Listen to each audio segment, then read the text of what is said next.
Have you ever stood over a pristine, expensive motherboard with a brand new processor in your hand, only to feel a sudden cold shiver of doubt crawl down your spine?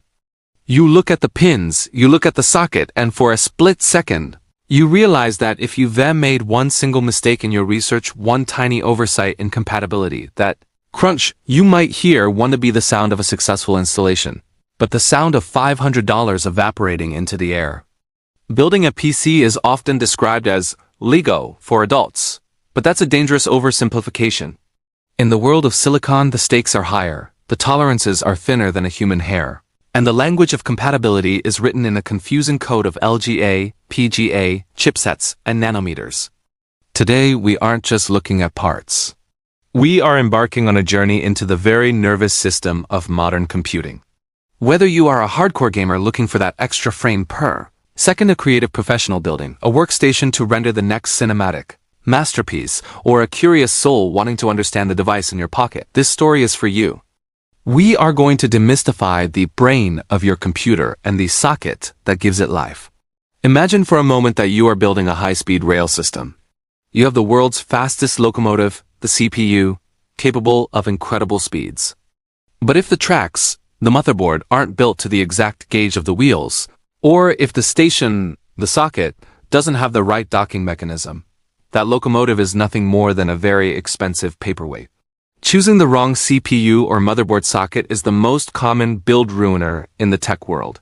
It's not just about the physical fit. It's about the electrical conversation. The socket is the physical and electrical interface between the CPU and the motherboard. It is the handshake that must be perfect for the system to even blink an eye. This is why we start here. Understanding the socket is the difference between a system that screams with power and one that never turns on. The hero of this physical interface is the ZIF's Zero Insertion Force socket. Before ZIF, installing a processor was a nerve-wracking ordeal involving literal physical pressure that could easily snap delicate components. Today, the ZIF design allows a processor to drop into place by gravity alone. A small lever then locks it down, creating thousands of tiny electrical connections simultaneously. It is a marvel of engineering that allows us to upgrade and replace the brain of our computers without ever touching a soldering iron. In the world of hardware, there is a fundamental philosophical divide, much like Ford versus Ferrari or Apple versus Android. This divide is defined by where the pins live. PGA pin grid array, the traditionalist's choice. Primarily the hallmark of AMD for many decades, the PGA design places the delicate copper pins on the underside of the CPU itself. When you look at a PGA chip, it looks like a tiny golden bed of nails. The motherboard, in this scenario, is simply a series of holes, the socket, waiting to receive those pins. The analysis. PGA is often seen as more user-friendly for the motherboard, as the socket is sturdier. However, the CPU becomes the vulnerable part. Drop a PGA chip, and you're spending your evening with a mechanical pencil trying to straighten pins. LGA, Land Grid Array. The modern standard. Intel has championed the LGA design for years, and recently, AMD has followed suit with their latest platforms. In an LGA setup, the pins are moved off the CPU and placed directly onto the motherboard socket.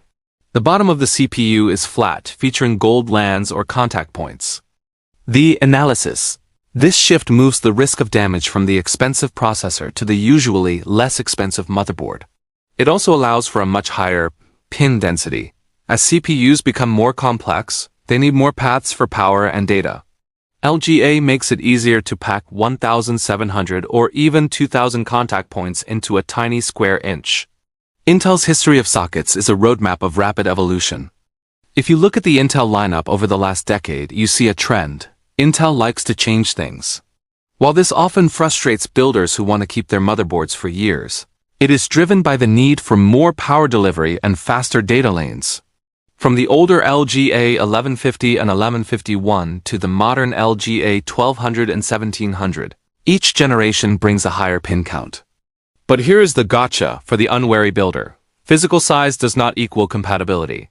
You might find an older CPU that physically fits into a newer socket. But because the electrical keying, the tiny notches on the side of the chip, is different, the system won't work, or worse, it could short out. Intel uses these keys as a physical safeguard to ensure you do input a 2015 brain into a 2024 body. AMD's approach, particularly with the AM3 and AM4 eras, was built on the concept of backward compatibility.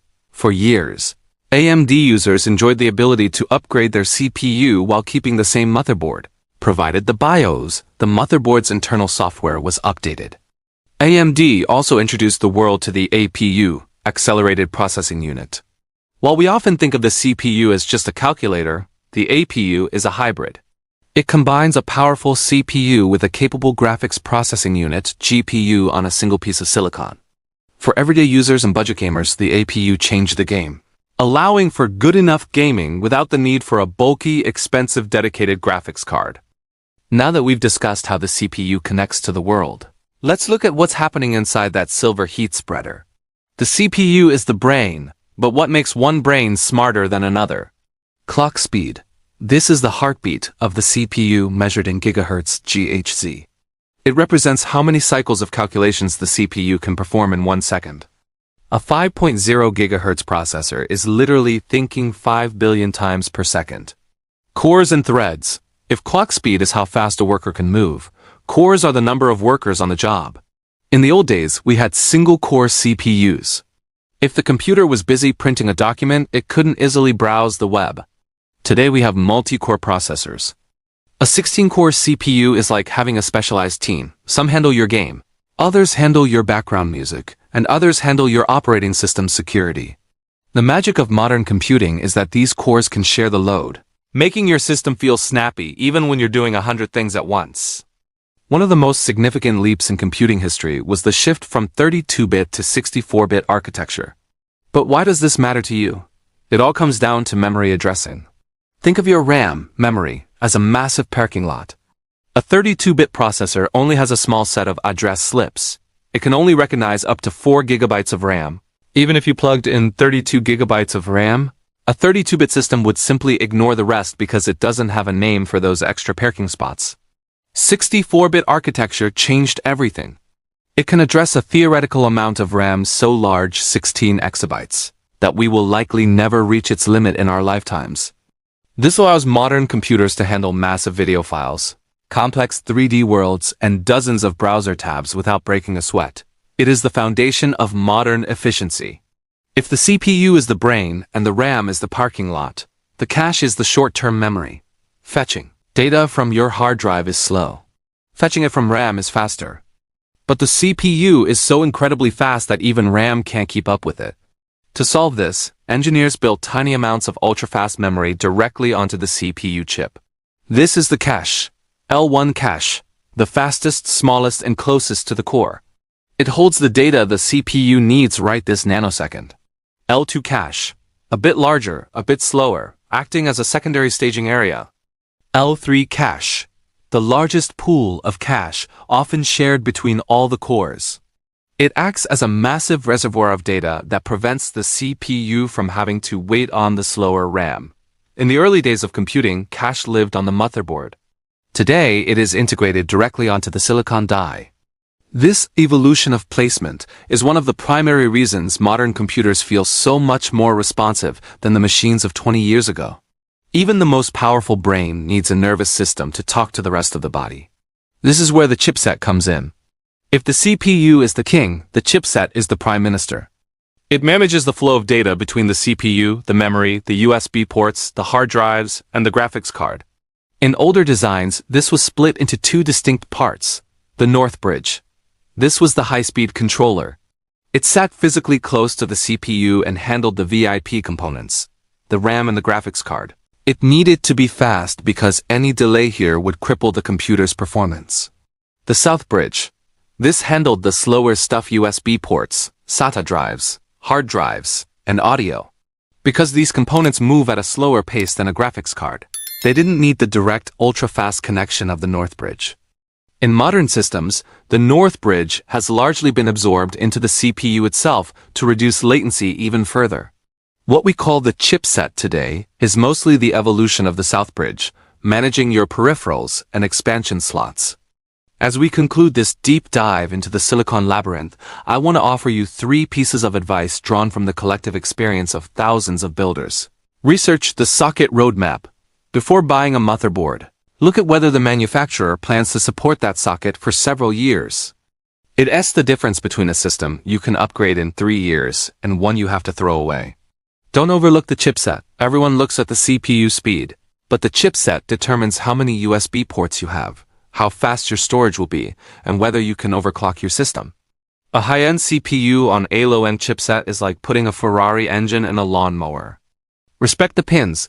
Whether you go Intel or AMD, the physical installation is the moment of greatest risk.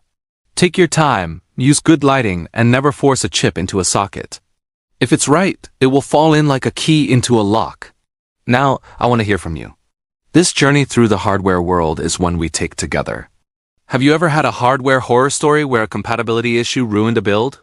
When you look for a new computer, do you prioritize the number of cores or the clock speed? Do you think we will ever reach a point where we need more than 64-bit architecture? Share your thoughts in the comments below. Your experiences help the whole community build better, smarter, and faster. I wish you all great health, steady hands for your next build, and a system that never crashes. If you found this deep dive helpful and want to master the world of technology one piece of silicon at a time, please subscribe to the channel and hit that notification bell. We have many more stories to tell, and we want you to be a part of them. Until next time.